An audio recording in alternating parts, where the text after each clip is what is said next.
ನಮಸ್ಕಾರ ಎಲ್ಲರಿಗೂ.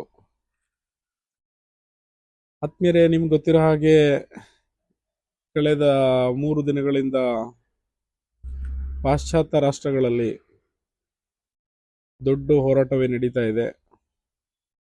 Israel, Iran ಮತ್ತು ಅಮೆರಿಕ ಹಾಗೂ Iraq, Saudi Arabia, Dubai, UAE, Kuwait. ಇದಕ್ಕಿಂತ ಮುಂಚೆ ನಿಮಗೆ ಕೆಲವೊಂದು ವಿಚಾರಗಳು ನಾನು ನಿಮ್ಮ ಜೊತೆ ಶೇರ್ ಮಾಡ್ಕೊಳ್ಳಿಕ್ಕೆ ಇಷ್ಟಪಡ್ತೀನಿ. ಕಳೆದ 1.5-2 ವರ್ಷಗಳಿಂದ ಇಸ್ರೇಲ್ ಅವರು ಪ್ಯಾಲೆಸ್ಟೈನ್ ಮೇಲೆ ಕಂಟಿನ್ಯೂಸ್ ಯುದ್ಧದ ಸುರಿಮಳೆ ಮಾಡಿ ಗಾಜಾ ಪಟ್ಟಿ, ಪ್ಯಾಲೆಸ್ಟೈನ್ ಮತ್ತು ಸುತ್ತಮುತ್ತ ಪ್ರದೇಶಗಳಲ್ಲಿ ಯುದ್ಧ ಮಾಡಿ ಒಂದು 75,000ಕ್ಕಿಂತ ಹೆಚ್ಚಿನ ಜನರನ್ನ ಸಾಯಿಸಿಬಿಟ್ರು ಇಸ್ರೇಲ್ನವರು. ಬೆಂಜಮಿನ್ ನೆತನ್ಯಾಹು ಏನು ಪ್ರೈಮ್ ಮಿನಿಸ್ಟರ್ ಇದ್ದಾರೆ ಇಸ್ರೇಲ್ದು, ಅವರ ಒಂದು ಕೋಪಕ್ಕೆ ಇಷ್ಟು ಜನ ಸಾವಾಗಿದ್ದಾರೆ. ಅಲ್ಲಿ ಆಯ್ತು, ಅಲ್ಲಿ ಯಾರಿದ್ದಾರೆ ಟೆರರಿಸ್ಟ್ಗಳಿಗೆ ಸಾಯಿಸಿದ್ ಬಿಟ್ಟು ಅಲ್ಲಿ ಸಾಮಾನ್ಯ ಜನರಿಗೂ ಕೂಡ ಸಾಯಿಸಿದ್ದಾರೆ, ಮಕ್ಕಳನ್ನು ಕೂಡ ನೋಡದೆ ಸಾಯಿಸಿದ್ದಾರೆ. ಈ ಸಾವುಗಳು ಆಗಿದ್ದಾವೆ, ಇದನ್ನೆಲ್ಲ ನಾವು ನೋಡಿದ್ದೀವಿ. ಬಹಳಷ್ಟು ಜನ ಬೇಜಾರು ಮಾಡ್ಕೊಂಡಿದ್ದಾರೆ. ಆದರೆ ಈ ನಮ್ಮ ದೇಶದಲ್ಲಿ ವಿಶ್ವಸಂಸ್ಥೆ ಅನ್ನೋದಿದೆ, ಈ ಜಗತ್ತಲ್ಲಿ ವಿಶ್ವಸಂಸ್ಥೆ ಅಂತ ಇದೆ, ಅದಂತೂ ನಿದ್ದೆ ಮಾಡ್ತಾ ಇದೆ. ಯಾವ ಯುದ್ಧಗಳು ಕೂಡ ನಿಲ್ಸಕ್ಕೆ ಹೋಗ್ಲೇ ಇಲ್ಲ ಅದು. ಇಂಥ ಸಂದರ್ಭದಲ್ಲಿ ಇಷ್ಟ ಆಯ್ತು, ಇಸ್ರೇಲ್ ಅವರು ಬಹಳಷ್ಟು ತೊಂದರೆ ಕೊಟ್ಟರು, ಸಾವುಗಳು ಆಗಿದ್ದಾವೆ.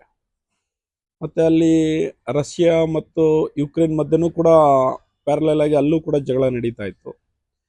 ಟಿಲ್ ಟುಡೇ ರಷ್ಯಾ ಮತ್ತು ಯುಕ್ರೇನ್ ಮಧ್ಯೆ ಇವತ್ತು ನಡೀತಾ ಇದೆ ವಾರು. ಆದರೆ ಈ ಮಧ್ಯದಲ್ಲಿ ಒಂದು ಬೆಳವಣಿಗೆ ಆಯ್ತು. ಏನ್ ಮಾಡಿದ್ರು, ಈ ಯುದ್ಧಗಳ ಮಧ್ಯದಲ್ಲಿ ನಮ್ಮ ಮೋದಿಯವರು ನಮ್ಮ ಮೇಲೆ ಹೆಚ್ಚಿನ ತೆರಿಗೆಯನ್ನ ಹಾಕಿದ್ರು. ಯಾರು? ಟ್ರಂಪ್ ಅವರು. ಯಾವ ಕಾರಣಕ್ಕೆ ಹಾಕಿದ್ರು? ನೀವು ಪೆಟ್ರೋಲ್ ನಮ್ಮಿಂದ ಖರೀದಿ ಮಾಡಬೇಕು, ನೀವು ರಷ್ಯಾದಿಂದ ಪರ್ಚೇಸ್ ಮಾಡಬಾರ್ದು ಅಂತ ಹೇಳಿಬಿಟ್ಟು. ಆದರೂ ಮೋದಿಯವರು ರಷ್ಯಾದಿಂದ ಪೆಟ್ರೋಲ್ ಪರ್ಚೇಸ್ ಮಾಡೋಕ್ಕೆ ಹೋದರು. ಇನ್ನೂ ಹೆಚ್ಚಿನ ಪರ್ಸೆಂಟು 50% ತೆರಿಗೆ ಹಾಕ್ತೀವಂತ ನಮ್ಮ ಮೇಲೆ 200%, 100% ಈ ಥರ ತೆರಿಗೆಗಳನ್ನು ಹಾಕ್ದ ಟ್ರಂಪ್. ಇದಕ್ಕೆ ಎದುರ್ಕೊಂಡ್ಬಿಟ್ರು ನಮ್ಮ ಮೋದಿಯವರು. ಎದುರ್ಕೊಂಡ ಅಂತ ಹೆಂಗೆ ಹೇಳೋದು ಅಂತ ಹೇಳಿದ್ರೆ, ನಿಮಗೆ ಗೊತ್ತಿರೋ ಹಾಗೆ ಇವರು ದೃಢವಾಗಿ ನಿಲ್ಬೇಕಾಗಿತ್ತು. ಇದು ವಾರ್ ಎಲ್ಲಿಂದ ಸ್ಟಾರ್ಟ್ ಆಯ್ತಂದ್ರೆ, ಪಾಕಿಸ್ತಾನ್ ಮತ್ತು ಇಂಡಿಯಾ ಮಧ್ಯದಲ್ಲಿ ವಾರ್ ಸ್ಟಾರ್ಟ್ ಆಗುತ್ತೆ. ಆವಾಗ ಇಂಡಿಯಾದವರು ಪಾಕಿಸ್ತಾನ್ ಮೇಲೆ ಅಟ್ಯಾಕ್ ಮಾಡ್ತಾರೆ, ಪಾಕಿಸ್ತಾನ್ ಅವರು ಇಂಡಿಯಾ ಮೇಲೆ ಅಟ್ಯಾಕ್ ಆಗುತ್ತೆ. ಅದಾದ ನಂತರ ಇದು ಯುದ್ಧ ನಾನೇ ನಿಲ್ಸಿದ್ದೀನಿ ಅಂತ ಟ್ರಂಪ್ ಎಲ್ಲ ಕಡೆ ಹೇಳ್ಕೊತಾ ಹೋಗ್ತಾನೆ. ಇದು ನರೇಂದ್ರ ಮೋದಿ ಅವರಿಗೆ, ಭಾರತದ ಪ್ರಧಾನಮಂತ್ರಿ ನರೇಂದ್ರ ಮೋದಿ ಅವರಿಗೆ ಅವಮಾನ ಆಗುತ್ತೆ. ನಂತರ ಇವರು ಬೇರೆ ದೇಶಗಳ ಜೊತೆ ಪೆಟ್ರೋಲ್ ವ್ಯವಹಾರ ಮಾಡೋದಕ್ಕೆ 2-3 ಪಟ್ಟು 100%, 50% ಈ ತರ ನಮ್ಮ ಮೇಲೆ ಸುಂಕವನ್ನು ಹೇರ್ತಾರೆ. ಅದಾದ ನಂತರ ಕೂಡ ರಷ್ಯಾದವ್ರ ಜೊತೆ ಪೆಟ್ರೋಲ್ಗಳನ್ನು ಆಮದು ಮಾಡ್ಕೊಳ್ಳೋಕ್ಕೆಲ್ಲ ಪ್ಲಾನ್ ಮಾಡ್ತಾರೆ. ಈ ಸುಂಕ ಏರಿಕೆಗೆ ಹೆದರ್ಕೊಂಡು ನಮ್ಮ ಮೋದಿಯವರು ರೀಸೆಂಟ್ ಆಗಿ ಒಂದು ವಾರದ ಹಿಂದೆ ಇಸ್ರೇಲ್ಗೆ ಹೋಗಿ ಮೀಟ್ ಆಗ್ತಾರೆ. ಇಸ್ರೇಲ್ಗೆ ಹೋಗಿ ಅಲ್ಲಿ ಬೆಂಜಮಿನ್ ನೆತನ್ಯಾಹು ಅಲ್ಲಿಯ ಪ್ರೈಮ್ ಮಿನಿಸ್ಟರ್ಗೆ ಹೋಗಿ ಮೀಟ್ ಆಗ್ತಾರೆ. ಯಾಕೆ ಹೋಗ್ತಾರೆ? ಡೊನಾಲ್ಡ್ ಟ್ರಂಪ್ ಅವರ ಒತ್ತಾಯದ ಮೇರೆಗೆ ಅಲ್ಲಿಗೆ ಹೋಗ್ತಾರೆ. ಹೋಗಿ ಅವ್ರ ಜೊತೆ ಮಾತುಕತೆ ಆಡಿ 98,000 ಕೋಟಿಯ ವ್ಯವಹಾರಕ್ಕೆ ಒಪ್ಪಂದ ಮಾಡ್ಕೊಂಡು ಬರ್ತಾರೆ. 98,000 ಕೋಟಿ ವ್ಯವಹಾರಕ್ಕೆ ಒಪ್ಪಂದ ಮಾಡ್ಕೊಂಡು ಬರ್ತಾರೆ. ಮಾಡ್ಕೊಂಡು ಬರಲಿ, ಬೇಜಾರಿಲ್ಲ.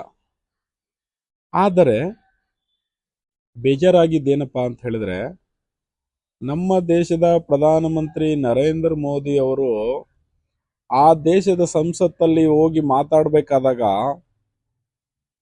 ಭಾರತ ಮದರ್ಲ್ಯಾಂಡು, ಇಸ್ರೇಲು ಫಾದರ್ಲ್ಯಾಂಡ್ ಅಂತ ಹೇಳಿ ಉಚ್ಚಾರಣೆ ಮಾಡ್ತಾರೆ.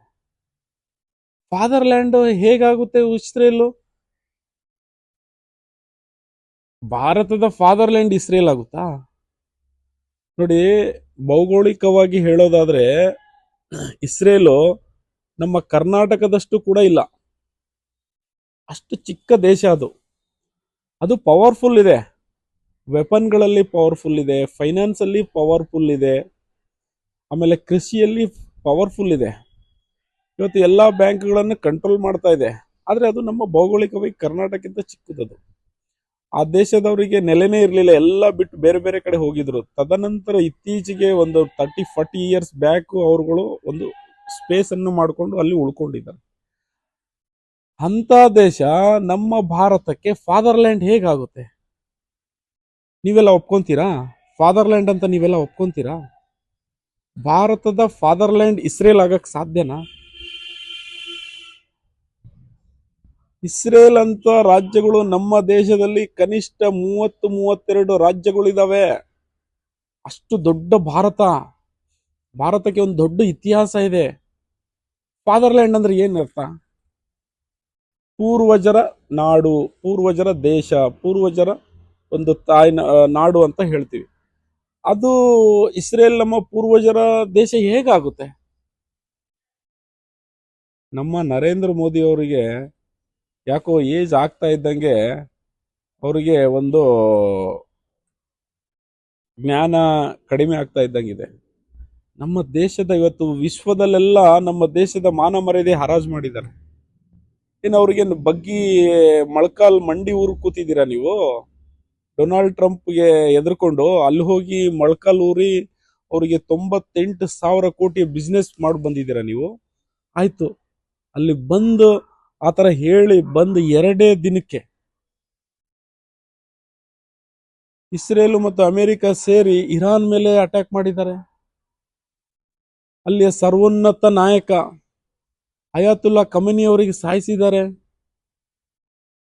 ಅಂತ ಒಂದು ದೇಶಕ್ಕೆ ಹೋಗಿ ನೀವು ಈ ತರ ಹೇಳ್ತೀರಂತ ಹೇಳಿದ್ರೆ, ಇಂಥ ಒಬ್ಬ ಕ್ರೂರಿ ದೇಶ ಅದು. ಇಸ್ರೇಲ್ ಅನ್ನೋದು ಕ್ರೂರಿ ದೇಶ. ನನಗ್ ಗೊತ್ತಿಲ್ಲ, ನಮ್ಮ ದೇಶದಲ್ಲಿ ಈ ಮೋದಿ ಭಕ್ತರು ಇಸ್ರೇಲ್ ಇಸ್ರೇಲ್ ಅಂತ ಯಾಕೆ ಹೇಳ್ತಾ ಇದಾರೆ ನನ್ಗೆ ಅರ್ಥ ಆಗ್ತಾ ಇಲ್ಲ. ಅಲ್ಲಿ ಪ್ಯಾಲೆಸ್ಟೈನಿಯಾ ಜನಗಳಿಗೆ ಸಾಯಿಸಿದ್ದಾರೆ, ಅಲ್ಲಿ ಗಾಜಾ ಜನಗಳಿಗೆ, ಗಾಜಾ ಪಟ್ಟಿ ಜನಗಳಿಗೆ ಸಾಯಿಸಿದ್ದಾರೆ, ಸಣ್ಣ ಸಣ್ಣ ಮಕ್ಕಳು ನೋಡ್ದೇನೆ ಸಾಯಿಸಿದ್ದಾರೆ. ಈಗ ಅಲ್ಲಿ ಇರಾನ್ ಸರ್ವೋಚ್ಚ ನಾಯಕ ಅಯಾತುಲ್ಲಾ ಖಮೇನಿ ಅವ್ರನ್ನ ಸಾಯಿಸಿದ್ದಾರೆ. ಇದು ಸರಿನಾ? ಇದನ್ನ ನಾವೆಲ್ಲ ಪ್ರಶ್ನೆ ಮಾಡಬೇಕಾಗಿದೆ ಗೆಳೆಯರೆ. ಈ ಮೋದಿ ಭಕ್ತರು ಯಾರನ್ನಾದ್ರೂ ತಂದೆ ಅಂತ ಒಪ್ಕೊಂತಾರೆ, ಆದ್ರೆ ನಾವು ಒಪ್ಕೊಳ್ಳಂಗಿಲ್ಲ. ನಾವು ಈ ದೇಶದ ಮೂಲ ದ್ರಾವಿಡಿಯನ್ಸ್ಗಳು. ನಾವ್ ಯಾಕ್ರಿ ಯಾರನ್ನಾರ ತಂದೆ ಅಂತ ಒಪ್ಕೊಳ್ಳೋಣ? ಮೋದಿ ಮತ್ತು ಮೋದಿ ಭಕ್ತರು ಒಪ್ಕೊಳ್ಳಿ, ಪೂಜೆ ಮಾಡಿ. ನೀವು ನೆತನ್ಯಾಹುನ ನಮ್ ತಂದೆ ಅಂತ ಪೂಜೆ ಮಾಡಿ. ಇಸ್ರೇಲ್ ಮನೆಯಲ್ಲಿ ಫೋಟೋ ಇಟ್ಟು ಪೂಜೆ ಮಾಡಿ. ನಾವೇನ್ ಪ್ಯಾಲೆಸ್ಟೈನ್ ಮತ್ತು ಗಾಜಾ ಅವರನ್ನ ಪೂಜೆ ಮಾಡ್ತೀವಿ ಅಂತ ಹೇಳ್ತಾ ಇಲ್ಲ, ನೀವು ಪೂಜೆ ಮಾಡಿ. ಆದ್ರೆ ನಮ್ಮ ದೇಶದ ತಂದೆ ರಾಷ್ಟ್ರ ಅಂತ ಹೇಳಿದ್ದೆ ಹೆಂಗೆ? ನೀವೆಲ್ಲ ಪ್ರಶ್ನೆ ಮಾಡಬೇಕು, ಭಕ್ತರುಗಳು ಮತ್ತೆ ಉಳಿದ ಎಲ್ಲ ನಮ್ಮ ಜನರು. ಇದಕ್ಕೆ ನಾನು ಒಪ್ಕೊಳ್ಳಂಗಿಲ್ಲ, ನೀವು ಒಪ್ಕೋಬಾರ್ದು.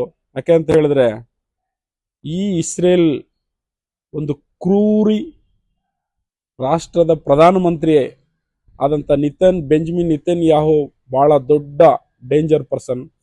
ರೀಸೆಂಟ್ ಆಗಿ ನೋಡಿ, ಇವನಿಂದ ಮತ್ತು ಟ್ರಂಪ್ ಇಂದ ಇವತ್ತು ವಿಶ್ವದ ಎಲ್ಲಾ ದೇಶಗಳ ಮೇಲೆ ಇವತ್ತು ಅಟ್ಯಾಕ್ ಆಗ್ತಾ ಇದೆ. ನೋಡಿ, ದುಬೈ ಸಂಬಂಧ ಇಲ್ಲ, ದುಬೈ ಮೇಲೆ ಅಟ್ಯಾಕ್ ಆಗಿದೆ, ಬೆಹ್ರಾನ್ ಮೇಲೆ ಆಗಿದೆ, ಕುವೈತ್ ಮೇಲೆ ಆಗಿದೆ, ಇರಾಕ್ ಮೇಲೆ ಆಗಿದೆ. ಇನ್ನು ಹೆಚ್ಚು ಕಡಿಮೆ ಆದ್ರೆ